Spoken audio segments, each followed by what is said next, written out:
নমস্কাৰ ই কক্সালে স্বাগতম জনাইছো ছাত্ৰ ছাত্ৰীসকল মই তোমালোকৰ জ্যোতি বাইদেউ আৰম্ভ কৰিব লৈছো আজিৰ আকৌ নতুন পাঠ আজি আমি পঢ়িব লৈছো ষষ্ঠম মান শ্ৰেণী পাঠ নম্বৰ 13 ভাৰতৰ শাসন ব্যৱস্থাৰ গঠনৰ বিষয়ে ছাত্ৰ ছাত্ৰীসকল প্ৰথম অংশত আজি আমি পঢ়িম চৰকাৰৰ বিষয়ে আমাৰ ভাৰতত কি চৰকাৰ আছে আৰু তাৰে শাসন ব্যৱস্থাৰ বিষয়ে ছাত্ৰ ছাত্ৰীসকল চৰকাৰ শব্দটো তোমালোকে শুনিছানে নিশ্চয় শুনিছা আমি বাটে পথে এই চৰকাৰ শব্দটো শুনিয়ে থাকো চৰকাৰী কাম কাজ চৰকাৰী ৰাস্তা পদূলি হয়নে চৰকাৰে এনেকুৱা কৰিব লাগিছিলে আমাৰ চৰকাৰী বিদ্যালয়খন তাৰ পিছত চৰকাৰী কাৰ্যালয় হয়নে চৰকাৰে দিয়া আমাৰ যিমানবোৰ আঁচনি এবিলাকৰ বিষয়ে তোমালোকে শুনি আছা তাৰ উপৰি তোমালোকে মুখ্যমন্ত্ৰী প্ৰধানমন্ত্ৰী এবিলাকৰ বিষয়ে শুনিছা গতিকে এবিলাকৰ বিষয়ে আমি বিস্তৃতভাৱে আজি এইটো পাঠত আলোচনা কৰিম চৰকাৰ শব্দটো আমি শুনিয়ে আহিছো এতিয়া চৰকাৰ মানেনো কি সেই বিষয়ে পঢ়ো আহা মানুহে দীৰ্ঘকাল ধৰি সামূহিক গোট হিচাপে বসবাস কৰি আহিছে গতিকে আমি জানো ৰাইজৰ কথা গম পাইছিলো নহয় ৰাইজ মানে কি ৰাইজ মানে হৈছে যেতিয়া কোনোবা এটা গাঁও বা অঞ্চলত বিভিন্ন ধৰণৰ লোকে বসবাস কৰি পেলাই এটা গোট হিচাপে পৰিগণিত হয় তাকে সামূহিক গোট বা ৰাইজ বুলি কয় কিন্তু কেতিয়াবা কি হৈছে জানানে এই গোটসমূহত জনবৃদ্ধি হোৱাৰ লগে লগে তেতিয়া কি হয় মতবিৰোধ আৰু বিসংগতি সৃষ্টি হয় গতিকে জনসংখ্যা বৃদ্ধিৰ ফলত তাতে কি হয় বিভিন্ন ধৰণৰ লোকৰ বিভিন্ন ধৰণৰ মত থাকিব পাৰে বিসংগতি থাকিব পাৰে গতিকে হেবোৰ আমাৰ কোন আলোচনা কৰিব লাগিব হেবোৰ আলোচনা আমি কৰিবলৈ হলে এটা আমাক অনুষ্ঠান লাগিব হয়নে সেই অনুষ্ঠানত যাতে আমাৰ এই নিয়ম কিছুমান পালন কৰাৰ ফলতহে আমি সেই ঠাইত একেলগে ভালদৰে বসবাস কৰিব পাৰো গতিকে আমি এই যিবিলাক প্ৰবলেমৰ কথা কলো জনসংখ্যাৰ বৃদ্ধিৰ মাজত আমাৰ যিবিলাক মতবিৰোধ আৰু বিসংগতিৰ সৃষ্টি হোৱা বুলি তোমালোকক কলো সেইবিলাকৰ কি হয় কিছুমান নীতি নিয়ম পালন কৰা হয় যাৰ ফলত এনে বিসংগতি বিলাক নাইকিয়া হৈ পৰে গতিকে যেতিয়া নিয়ম নীতি কিছুমান থাকে তেতিয়া এই মতবিৰোধ বা বিসংগতি বিলাক নাইকিয়া হৈ পৰে কিন্তু এই নিয়ম নীতি বিলাক কোনে বলবৎ কৰে শাসন ব্যৱস্থা হৈছে নীতি নিয়ম গ্ৰহণ আৰু পৰিচালনা কৰাৰ প্ৰক্ৰিয়া গতিকে এই শাসন শব্দটোৱে আমাক কি বুজাইছে কিছুমান নীতি নিয়ম থাকিব লাগিব আৰু তাক পৰিচালনা কৰিব লাগিব মানি চলিব লাগিব গতিকে এইবিলাকেই হৈছে শাসন ব্যৱস্থা ঠিক আছে নীতি নিয়ম গ্ৰহণ আৰু পৰিচালনা কৰাৰ ফলতে শাসন ব্যৱস্থাটো ভাল হ'ব ঠিক আছে নিয়মৰ জৰিয়তে সামাজিক জীৱন সংগঠিত কৰা আৰু মানি চলাটো নিশ্চিত কৰাটোৱে হৈছে শাসন ব্যৱস্থা গতিকে শাসন ব্যৱস্থা আমি কি বুলি কলো নিয়মৰ জৰিয়তে যেতিয়া এটা সামাজিক জীৱন সামাজিক বুলি কোৱাৰ লগে লগে সমাজ হয়নে সমাজত বিভিন্ন ধৰণৰ লোকে বসবাস কৰে বিভিন্ন জাতি ধৰ্ম বৰ্ণ নিৰ্বিশেষে বিভিন্ন ধৰণৰ লোক বসবাস কৰে হয়নে গতিকে লিংগ বৈষম্যও থাকিব নোৱাৰিব গতিকে এইবিলাক নিয়ম থাকিব লাগিব যাৰ জৰিয়তে এই মানুহখিনিৰ মাজত কোনো ধৰণৰ বিসংগতিৰ সৃষ্টি নহয়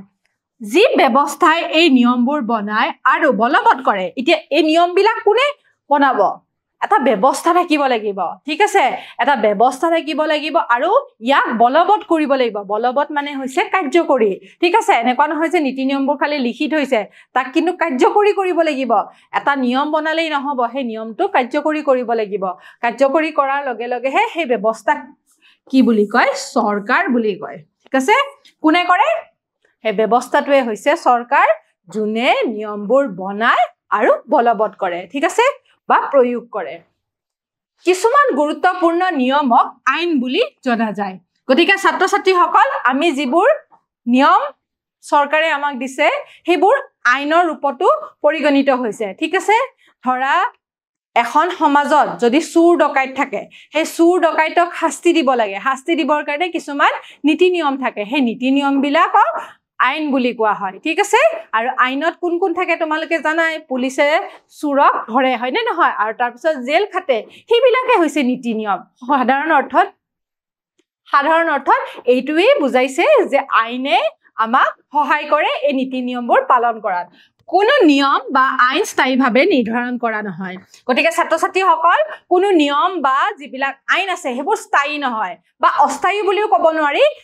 কেতিয়াবা সময় সাপেক্ষে এইবিলাক সলনি কৰিব পাৰি আমাৰ এই আইনবিলাক সলনি কৰোৱা হয় যদি সেই নিয়মটোৰ কোনো প্ৰয়োজন নাই বা সেই নিয়মটোৱে কিছুমান অসুবিধাৰ সৃষ্টি কৰিছে গতিকে এই নিয়মৰ সলনি কৰাটো দেখুৱা গৈছে সময়ে সময়ে সময় আৰু স্থানৰ লগত এই নিয়মসমূহ সলনি কৰিব পাৰি গতিকে সময়টো চাব লাগিব এনেকুৱা নহয় যে হেতু সময়ত সেই নিয়মটোৰ প্ৰয়োজন আছে নে নাই বা হেতু স্থানত সেই নিয়মটোৰ প্ৰয়োজন আছে নে নাই সেই বস্তুটো গুৰুত্ব দিব লাগিব আৰু এই নিয়ম হলো সলনি কৰিব পাৰি ঠিক আছে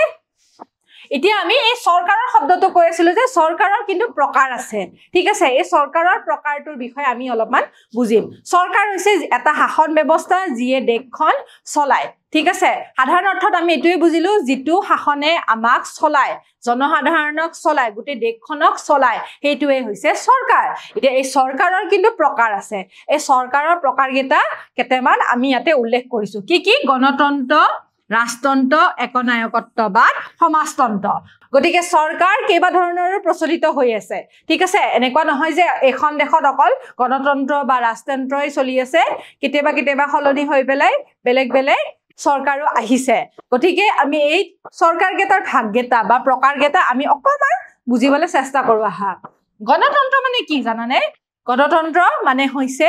গণ মানে হৈছে কি গণ মানে হৈছে জনগণ মানে আমি ঠিক আছে প্ৰজা গণতন্ত্ৰই জনগণই সৰকাৰ গঠনত অংশগ্ৰহণ কৰে গতিকে সৰকাৰখন কাৰ হ'ব হেতু কোনে নিৰ্ধাৰণ কৰে জনগণই ঠিক আছে জনগণই নিৰ্ধাৰণ কৰিব লাগিব সৰকাৰখন কাৰ হ'ব হেতুৱে হ'ব গণতন্ত্ৰ গতিকে এই জনগণই কেনেকৈ নিৰ্ধাৰণ কৰে ভোটিংৰ জৰিয়তে তোমালোকে নিৰ্বাচনী প্ৰক্ৰিয়াৰ কথা জানা আমাৰ ভাৰতত গণতন্ত্ৰ চলি আছে গণতন্ত্ৰ সৰকাৰৰ গঠন হৈছে গতিকে উদাহৰণ স্বৰূপে ভাৰতত গণতন্ত্ৰ শাসন চলে ঠিক আছে জনগণই হৈছে প্ৰধান আৰু জনগণই ডিসাইড কৰে বা দায়িত্ব অৱলম্বন কৰে যে আমাৰ ভাৰতত কি সৰকাৰ হ'ব ঠিক আছে আৰু এটো কিহৰ ওপৰত হ'ব সৰকাৰখন নিৰ্বাচনী প্ৰক্ৰিয়াৰ ওপৰত আমি ভোটদানৰ জৰিয়তে আমাৰ সৰকাৰ আমি গঠনত সহায় কৰো ঠিক আছে গতিকে কিমান বছৰৰ ভিতৰত হয় এটো 18 বছৰৰ প্ৰাপ্তবয়স্ক যেতিয়া হয় লৰা বা ছোৱালী তেতিয়া ভোটদানৰ অধিকাৰ সাব্যস্ত কৰিব পাৰে আৰু তেওঁলোকে নিৰ্বাচনী প্ৰক্ৰিয়াত নিজৰ ভোট দিব পাৰে আগতে কিন্তু এই নিৰ্বাচনী প্ৰক্ৰিয়াত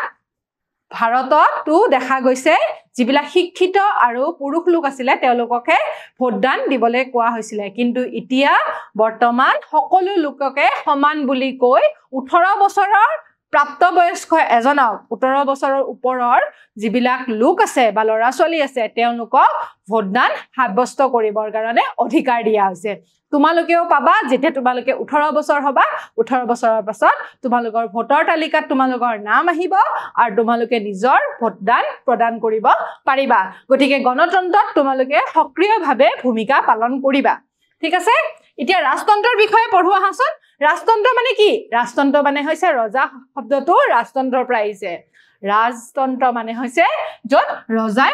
সৰ্বা যেনেকৈ উদাহৰণ হিচাপে ভূটানত ৰাষ্ট্ৰতন্ত্ৰ শাসন চলি আছে গতিকে আমি বুজি পালো এই একনায়কত্ববাদ ক'ত আছে আকৌ এজন ব্যক্তিৰ দ্বাৰা পৰিচালিত শাসন ব্যৱস্থা ঠিক আছে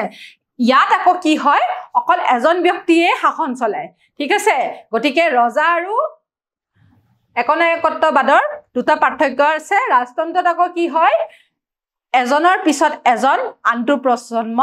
ৰজা হৈ গৈ থাকে কিন্তু একনায়কত্ববাদত কি হৈছে য'ত এজনে ব্যক্তিয়ে একেবাৰে শাসন চলিছে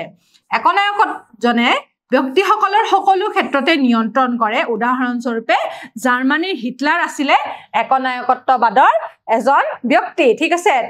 তেওঁ কি কৰিছিলে হিটলাৰে তেওঁৰ নিজৰ হিচাপতে শাসন ব্যৱস্থা চলাইছিলে কিন্তু ৰাষ্ট্ৰতন্ত্ৰত কিন্তু ৰজাহে মেইন হয় ঠিক আছে তাৰ পিছৰটো হৈছে সমাজতন্ত্ৰ এতিয়া আমি সমাজতন্ত্ৰৰ বিষয়ে অকমান জানো আহা এই শাসন ব্যৱস্থাই ব্যক্তিগত সম্পত্তিৰ বিলোপ সাধন কৰে গতিকে ইয়াতে কোনো ধৰণৰ ব্যক্তিগত সম্পদ বুলি নাথাকে যেনেকে আমাৰ ধৰা নিজৰ ব্যক্তিগত মাটি থাকিব পাৰে ব্যক্তিগত গাড়ী থাকিব পাৰে কিন্তু সমাজতন্ত্ৰত আকৌ ব্যক্তিগত বোলা কোনো শব্দ নাথাকে তাতে সকলো বস্তু সমাজৰে হ'ব লাগিব ব্যক্তি স্বাৰ্থতকৈ সামাজিক স্বাৰ্থৰ ওপৰত অধিক গুৰুত্ব প্ৰদান কৰা হয় উদাহৰণ স্বৰূপে চীন দেশতো সমাজতন্ত্ৰ চলি আছে গতিকে সমাজতন্ত্ৰ থকা এখন দেশ হৈছে চীন দেশ ঠিক আছে আমি এইকেইটা পইণ্টেৰে বুজিলো চৰকাৰৰ কেইবাটাও প্ৰকাৰ আছে বিভিন্ন ধৰণৰ ঠাইত বিভিন্ন ধৰণৰ চৰকাৰৰ প্ৰকাৰ দেখিবলৈ পোৱা যায় গতিকে তোমালোকে দেশবিলাকৰ কথা গম পালে আমাৰ ভাৰতত কি চৰকাৰ চলি আছে গণতন্ত্ৰ আমাৰ এখন দেশ গণতান্ত্ৰিক দেশ বুলি কোৱা হয় ভাৰতৰ শাসন ব্যৱস্থাৰ বিষয়ে এতিয়া আমি অলপমান পঢ়িম ছাত্ৰ ছাত্ৰীসকল আমি গণতন্ত্ৰ দেশৰ কথা গম পালো আমাৰ দেশখন গণতান্ত্ৰিক দেশৰ কথা গম পালো আমাৰ ইয়াতে জনগণই কি কৰে ভোটদান সাব্যস্ত কৰি পেলাই চৰকাৰ গঠনত ভূমিকা পালন কৰে ঠিক আছে তাৰ পিছত চৰকাৰ গঠন কৰাৰ পিছত কি হৈছে কি কৰে চৰকাৰে শাসন ব্যৱস্থাটো ভাৰতত তিনিটা স্তৰত ভাগ কৰা হৈছে কি ৰাষ্ট্ৰীয় ৰাজ্যিক আৰু স্থানীয় গতিকে এই ভাৰতৰ শাসন ব্যৱস্থা তিনিটা ভাগত ভাগ কৰি দিছে ৰাষ্ট্ৰীয় ৰাজ্যিক আৰু স্থানীয় প্ৰতিটো ভাগে সংবিধানৰ অনুসৰি নিজৰ পৰিসৰৰ কাৰ্য সম্পাদন কৰে সেয়ে হৈছে ক্ষমতাৰ বিভাজন গতিকে ইয়াতে এটা শব্দ আমি পালো দেখিছানে তোমালোকে সংবিধান সংবিধান মানে কিনো বাৰু সংবিধান হৈছে এখন দেশৰ যিবিলাক নীতি নিয়ম আছে সেই নীতি নিয়মসমূহ সন্নিবিষ্ট কৰা হৈছে সংবিধানখনত আমাৰ ভাৰতৰো এখন সংবিধান আছে কিছুমান সংবিধান লিখিত থাকে কিছুমান অলিখিত থাকে ঠিক আছে কিছুমান সংবিধানক আমি সংশোধন কৰিব পাৰো কিছুমানক আকৌ নোৱাৰি আমাৰ ভাৰতৰ যিখন সংবিধান হৈছে সেইখন হৈছে এখন লিখিত সংবিধান 26 জানুৱাৰী 1950 চনৰ দিনাখন সংবিধানখন আমাৰ গৃহীত হৈছিল গতিকে ছাত্ৰ ছাত্ৰীসকল সংবিধানত আমাৰ ভাৰতৰ যিবিলাক শাসন ব্যৱস্থাৰ নিয়ম বা দেশখন চলাবৰ কাৰণে কি নিয়ম আছে বা কি আইন আছে সেইবিলাকৰ বিষয়ে সন্নিবিষ্ট কৰা হৈছে আৰু এই সংবিধানখনৰ ওপৰত নিৰ্ভৰ কৰিয়ে চৰকাৰে শাসন ব্যৱস্থা পালন কৰি আহিছে গতিকে সংবিধানত যিবিলাক নীতি নিয়ম আছে সেইবিলাক বলবৎ কৰি পেলাই ৰাষ্ট্ৰীয় ৰাজ্যিক স্থানীয় ৰাষ্ট্ৰীয় মানে হৈছে কেন্দ্ৰীয়ভাৱে ৰাজ্যিক মানে হৈছে ৰাজ্য ভিত্তিক তাৰ পিছত স্থানীয় মানে হৈছে যিবিলাক আমাৰ গাঁও অঞ্চল সেইবিলাকৰ বিষয়ে ঠিক আছে গতিকে আমাৰ সংবিধানৰ অনুসৰি নিজৰ পৰিসৰত যিকেইটা পৰিসৰ আছে কেন্দ্ৰীয়ভাৱে ৰাজ্যিকভাৱে স্থানীয়ভাৱে হেতু হৈছে পৰিসৰ ঠিক আছে এই পৰিসৰ অনুযায়ী কি কৰা হৈছে কিছুমান নিয়ম পালন কৰা হৈছে আৰু শাসন ব্যৱস্থা কৰা হৈছে আৰু এটুকে কোৱা হৈছে ক্ষমতাৰ বিভাজন গতিকে ছাত্ৰ ছাত্ৰীসকল এইখিনি হৈছে ক্ষমতাৰ বিভাজন গতিকে ক্ষমতাখিনি কেনেকৈ বিভাজিত কৰা হৈছে তিনিটা ভাগত ৰাষ্ট্ৰীয় ৰাজ্যিক আৰু কি স্থানীয় ঠিক আছে এতিয়া উদাহৰণস্বৰূপে স্বচ্ছ ভাৰত অভিযান 2014 চনৰ 2 অক্টোবৰত কেন্দ্ৰীয় চৰকাৰে আৰম্ভ কৰিছিল ঠিক আছে কেন্দ্ৰীয় চৰকাৰে আৰম্ভ কৰি দিছিল ৰাষ্ট্ৰীয়ভাৱে ঠিক আছে তাৰ পিছত ইয়াক আকৌ কি ৰূপত ৰূপায়ণ কৰা হৈছিল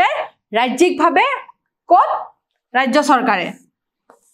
ঠিক আছে গ্ৰামাঞ্চলত গাঁও পঞ্চায়ত আৰু স্থানীয়ভাৱে চহৰ অঞ্চলৰ পৌৰসভা আৰু পৌৰ নিগমত গতিকে কেন্দ্ৰীয় চৰকাৰে প্ৰথমতে কৰিলে তাৰ পিছত ৰাজ্যিকত আহিলে কি ৰাজ্য চৰকাৰে আৰু 3 নম্বৰত কি আহিলে গাঁও পঞ্চায়তৰ গ্ৰামাঞ্চলত আৰু চহৰ অঞ্চলৰ পৌৰসভা আৰু পৌৰ নিগমে গতিকে তিনি প্ৰকাৰত এই ভাগটো ভাগ কৰা হৈছিল 2014 চনৰ যেটো 2 অক্টোবৰত কেন্দ্ৰীয় চৰকাৰে স্বচ্ছ ভাৰত অভিযান আৰম্ভ কৰিছিল সেই স্বচ্ছ ভাৰত অভিযানটো চৰকাৰে এইদৰে বলবৎ কৰিছিল ঠিক আছে প্ৰশাসনৰ স্তৰটো আমি তিনিটা ভাগত এইদৰে ভাগ কৰি পেলাই বুজিব চেষ্টা কৰো আহা ছাত্ৰ ছাত্ৰীসকল আমি দেখা পাইছো যে কেন্দ্ৰীয় প্ৰশাসনটো একেবাৰে প্ৰথমত আছে ই সমগ্ৰ ভাৰততে এখন বুলি কোৱা হয় ঠিক আছে গতিকে কেন্দ্ৰীয় প্ৰশাসনে গোটেই ভাৰতখনকে চাই ঠিক আছে তাৰছত ৰাজ্যিক প্ৰশাসনত ভাৰতৰ যিবিলাক ৰাজ্যৰ সংখ্যা অনুসৰি ইয়াতে ৰাজ্যিক প্ৰশাসন চলে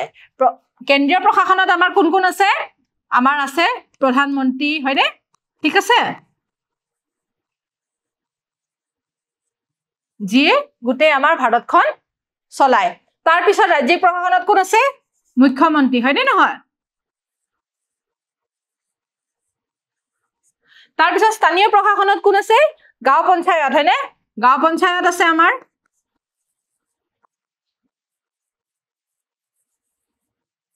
বা পৌৰ নিগম বা পৌৰসভা ঠিক আছে ভাৰতৰ ৰাজ্যখনৰ অন্তৰ্গত জিলা চহৰ গাঁও অনুসৰি এই স্থানীয় প্ৰশাসন চলে গতিকে কেন্দ্ৰীয় চৰকাৰৰ পিছত ৰাজ্যিক প্ৰশাসন কেন্দ্ৰীয় চৰকাৰৰ অন্তৰ্গত ৰাজ্যিক প্ৰশাসন আৰু স্থানীয় প্ৰশাসন কেন্দ্ৰীয় প্ৰশাসনে কাক অৰ্ডাৰ দিব ৰাজ্যিকক তাৰছত ৰাজ্যিকে কাক অৰ্ডাৰ দিব স্থানীয় প্ৰশাসনক গতিকে প্ৰশাসনৰ স্তৰ বুলি আমি এইদৰে তিনিটা ভাগ দেখুৱাব পাৰিম ঠিক আছে গতিকে ছাত্ৰ ছাত্ৰীসকল আজি তোমালোকে ভাৰতৰ শাসন ব্যৱস্থাৰ বিষয়ে বুজি পালা, চৰকাৰৰ প্ৰকাৰৰ বিষয়ে গম পালা, গণতন্ত্ৰৰ বিষয়ে গম পালা, সংবিধানৰ বিষয়ে গম পালা। গতিকে এতিয়া কেইটামান আমি প্ৰশ্ন চাওঁ আহা। ভাৰতৰ শাসন ব্যৱস্থাটো হৈছে, ইয়াতে আমাৰ 4টা অপচন আছে। চৰকাৰ আমি কেইবা প্ৰকাৰৰো পাইছিলো, ৰাজতন্ত্ৰ, একানায়কত্ববাদ, তাৰপিছত সমাজতন্ত্ৰ আৰু গণতন্ত্ৰ। গতিকে ইয়াৰে শুদ্ধ উত্তৰটো কি হ'ব? আমাৰ যিহেতু জনগণই আমাৰ শাসন ব্যৱস্থাটো গঢ় দিয়ে, গতিকে সমাজতন্ত্ৰ, একানায়কত্ববাদ, ৰাজতন্ত্ৰ শুদ্ধ উত্তৰ নহ'ব। ইয়াৰ শুদ্ধ উত্তৰ হ'ব গণতন্ত্ৰ। ঠিক আছে? ভাৰতৰ প্ৰশাসনৰ 3টা স্তৰ হৈছে কি কি? আমি পাইছিলো কেন্দ্ৰীয়,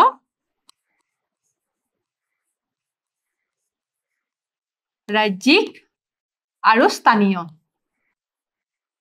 ঠিক আছে?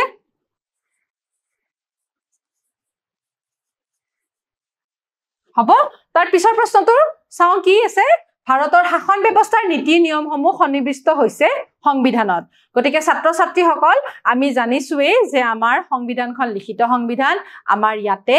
গোটেই নিয়মসমূহ, যিবিলাক আমাৰ শাসন ব্যৱস্থাত প্ৰয়োজনীয় নিয়মসমূহ আমাৰ সংবিধানত লিখা আছে, আইনবিলাক লিখা আছে। গতিকে ইয়াৰে উত্তৰটো হ'ব শুদ্ধ। শুদ্ধ নহয়। গতিকে ছাত্ৰ-ছাত্ৰীসকল, আজি তোমালোকে ভাৰতৰ শাসন ব্যৱস্থাৰ বিষয়ে অলপ হলেও বুজি পাইছা বুলি আশা ৰাখিছো। অহা ক্লাছত আমি ইয়াৰে দ্বিতীয় অংশটো লৈ তোমালোকৰ মাজলৈ আকৌ আহিম। তেতিয়ালৈ সামৰিছো। নমস্কাৰ।